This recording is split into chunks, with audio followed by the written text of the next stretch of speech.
Hey y'all, welcome back to the Fevolution Podcast. I'm your host, Erica Marie. And this week, we're going to talk about why your revenue grew, but your options didn't. Because somewhere along the way, we were taught that making more money automatically gives us more freedom. That was the promise, right? Make more money and life finally gets easier. Grow the business and we finally get some breathing room. Hit the number and we can finally slow down. So we did what we were supposed to do, right? We worked hard. We grew our business.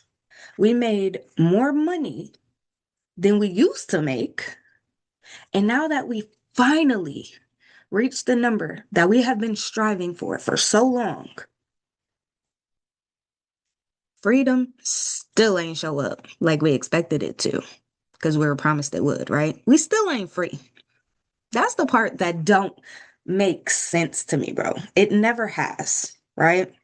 Because the whole point of making more money was supposed to be having more options. We were supposed to be able to say no when something didn't feel right. We were supposed to be able to step away when we needed to rest. We were supposed to be able to make decisions based on what we wanted, not just what we needed. But for the majority of us, that's not what happened. Let's be for real, right? Like the revenue grew, but so did the amount we had to keep producing just to maintain everything we built. That's where old money rules got us, right? We know that one. More money, more problems, right? Because old money rules taught us that if we wanted more, we had to give more of ourselves, right? So we pushed harder. We took the bigger risks and we kept telling ourselves that it was temporary because we thought we were working our way towards relief, right? But the level that we reached during that sacrifice eventually became the level that everybody expected us to maintain, including one that we expected to maintain for ourselves, right? It even became an expectation we had. Everyone else had it, we might as well adopt it, right? So the higher number becomes the new normal. The higher level of output becomes the new normal, right? And once that happened, we weren't working towards freedom anymore. We were working to maintain the thing we thought was going to free us. Yeah, like sit with that, bro. Cause make it make sense. That is literally the whole trap in a nutshell. Like we reached the number that was supposed to let us slow down. Then we built our lives around the amount we had to produce to reach it, right?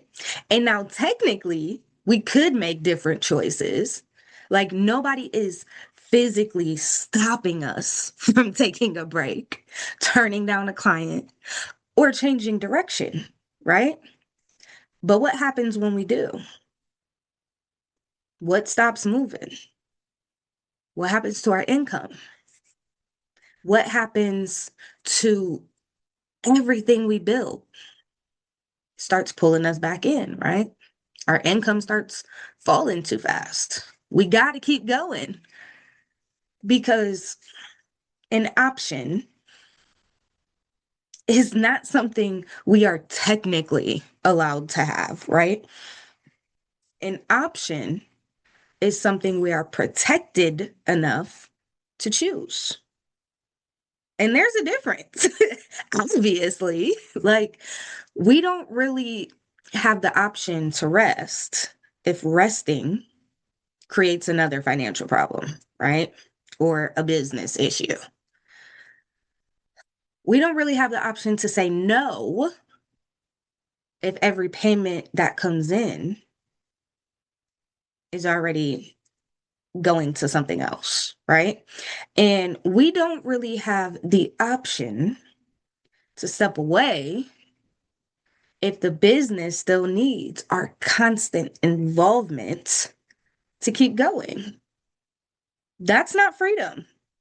That's dependency with a higher income, right? We talked about this. So again, make it make sense. Because for me, I don't know about you, but for me, it don't. It don't make sense at all. It's like ass backwards. Like we've made more money because we wanted freedom. Freedom. We wanted things to open up for us, right? We wanted opportunities. We wanted options. But instead, we just adjusted our lives to the money we started making. The amount we once prayed to make became the amount we were scared to fall below. That's why the relief never came.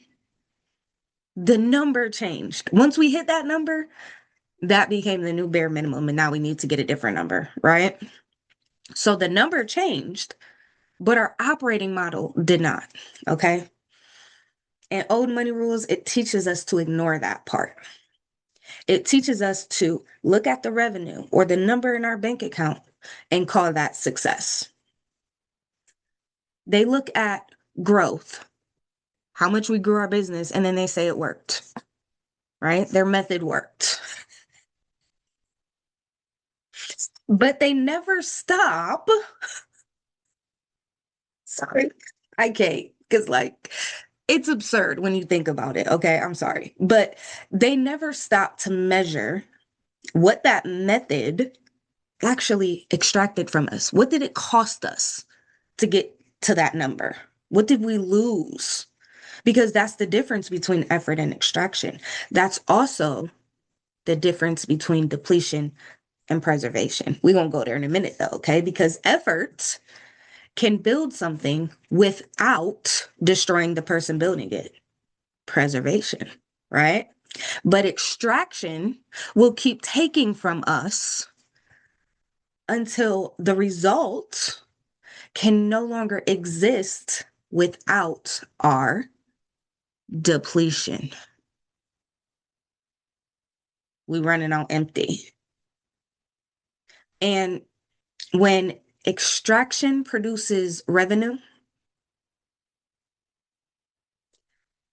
then old money rules only celebrate the revenue, right? They don't think about what it cost us. How much sleep? How many nights did we stay up all night trying to get it done? The pressure that we absorbed. How many times did we feel it in our chest, in our whole body when something went wrong?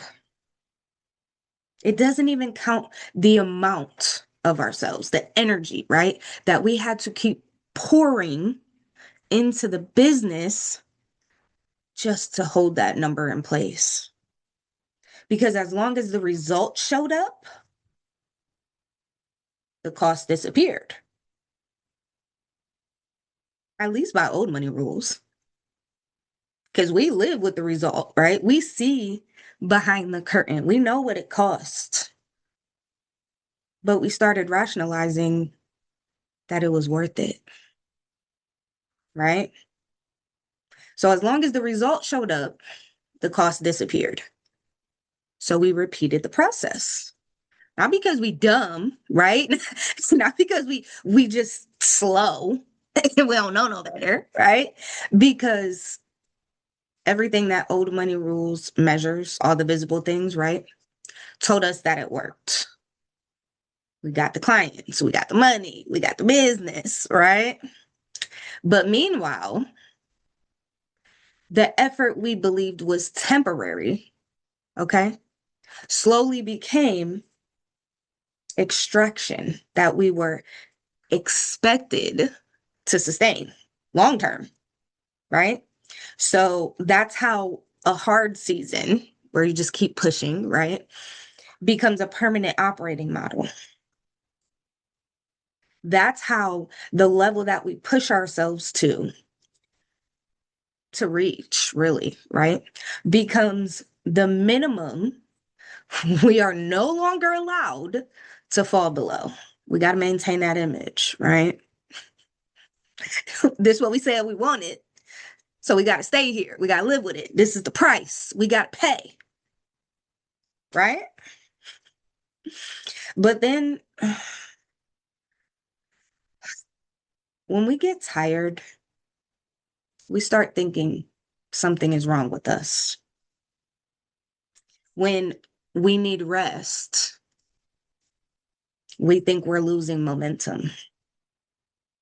When we cannot keep producing at the same level that we're currently producing, right? We think we need more discipline. But maybe discipline was never the problem. Maybe rest was never the problem. Maybe, just maybe, we built the result with an amount of extraction, time, energy, attention. We gave it all away, right? It was supposed to be temporary, but we built that amount thinking that it was temporary, right? And then it became permanent. We don't realize till we're too deep in it. But eventually that number is not enough because old money rules teaches us more, more, more, more, more. You have to give more. You have to sacrifice more. You have to make more. You have to want it more. You have to be willing to do more to get it than is probably humanly possible for you. Right? But that's how they keep us stuck, right? That's why our revenue can grow, but our ability to choose stays exactly where it was, right?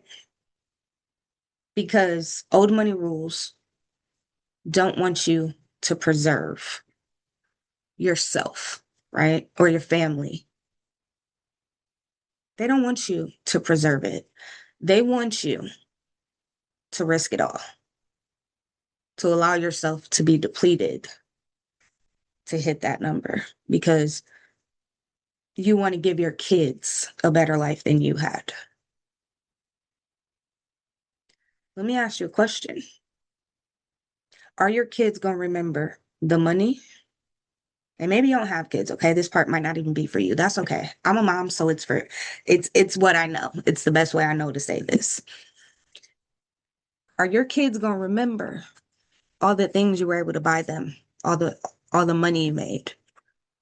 Or are they going to remember the time you spent with them? Because when we think about it, there's a freaking fly in my room. Ugh. Today is one of those days, y'all. Okay. When you think about it, is your child gonna remember that you bought them new shoes for their sport or that you showed up to every game? Which one do you think they're gonna remember more? Which one do you think they care about more? Do you think they care more about your money or your time? Because you can't give your child a better life when it comes to money if you're not there. Because it doesn't matter how much money you make if you don't show up to their games, if you don't show up for them, if you can't show up because you're depleted, you ain't got nothing left to give to them because you poured it into the wrong thing. And you poured so much of it into that wrong thing that there's nothing left. You're depleted. You don't have anything left to give. You can't cheer for them at the game because you're trying to take a nap or you're tired. You just don't have the energy, right? That's what they remember. Those are the resources we have that are finite. Our kids are only kids for so long, right? My oldest is 19. My second oldest is getting ready to be 18. The other two is already teenagers. Could you imagine a world where all the sacrifices you made for your kids, right, resulted in you not being a part of their lives when they were adults, not being able to see your grandkids, be at their wedding if they get married, be there for the big moments because you don't have a relationship with them, because you didn't have anything left to give them, because you gave it all to the idea that you were giving them a better life, because you tied that to money, because that's what you were taught to do. So you depleted yourself to lose the most important part of what you were working towards. Was it worth it? Like, I don't know about y'all, but for me, that's a hell no. Hell no. But I think that's probably why I know where I got to go next week. I know what we're going to have to talk about. We're going to have to talk about FemFlow's origin story, because I don't know if you know this, if you could tell, right? I'm speaking from at least partial personal experience.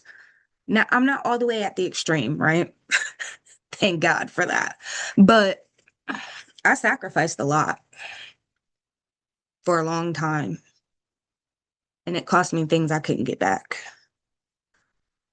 But again, you know what? We're going to talk about that next week, because I feel like that's what we need to talk about next week. Next week, we got to have a conversation about what we give up when we follow what we were told to do. That's what we're going to do. We're going to talk about that next week. All right. Bottom line, if you don't take nothing else from this episode, okay, is that old money rules, they gave us a measuring system that only counts what we produce. It doesn't count what it costs us, right? It'll count the revenue. It'll count the growth. It'll count all the assets we acquired, right? But it doesn't count what any of what we did. Like, it doesn't count. It doesn't measure. It doesn't measure. That's probably the better way to say it. It doesn't measure if everything we did, whether any of those things, the revenue, the growth, the assets, whatever, right? Whether any of those things created true protection for us, protection of our finite resources, like time, energy, attention, right? So it can't tell us that at all. All right. So I think that's where I'm gonna leave it. I think that's where I'm gonna leave it, because bottom line, what happened was you reached that goal, but you did it from a place of depletion, and it cost you a lot. You you followed the rules because you expected that when you had more money, you were going to have more options. And while technically you do, it gets twisted to the point where you realize you have to maintain the same level of output that got you there, because if you don't, it could all go away. And that's not okay. At least not for me, right? I don't, and the people that I work with, right? Because some people are fine with that. Some people are fine with not being there for the people they love. And again, if you don't have kids, you don't have kids, right? But I'm sure you got family. I'm sure you have someone in your life that you love, that you're doing this for, aside from yourself, right? So is it worth it if you lose them in the end? Just ask yourself that. That's what I want y'all to just sit with and take some time to think about between now and next week. Because next week, we're going to talk about it. We're going to talk about it. All right. So, that being said, I'm going to leave it here. Okay. Come back next week. So, if you ain't already following the podcast, then this is the point where you hit the follow button. Turn on your notifications. Okay. Because next Tuesday,